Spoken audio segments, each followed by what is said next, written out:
Welcome back to 8482 Media. Today I have a quick one for you guys on how to find and utilize the Fisheye 3 effect. So initially what you're going to want to do is go up to Media, click and drag your clip to the timeline. Once you have it there, we're going to go up to Effects, Video Effects, and then click on Lens. We're going to scroll down to find Fisheye 3, click and drag it down to the timeline.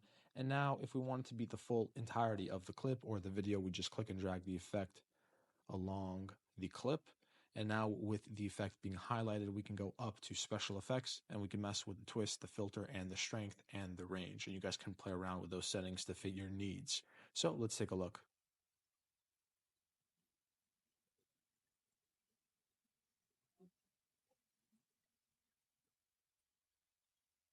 And that's the Fisheye 3 effect. Guys, if this was helpful in any way, please leave a like down below. If you have any questions, comment down below. Thank you guys for watching and have a great day.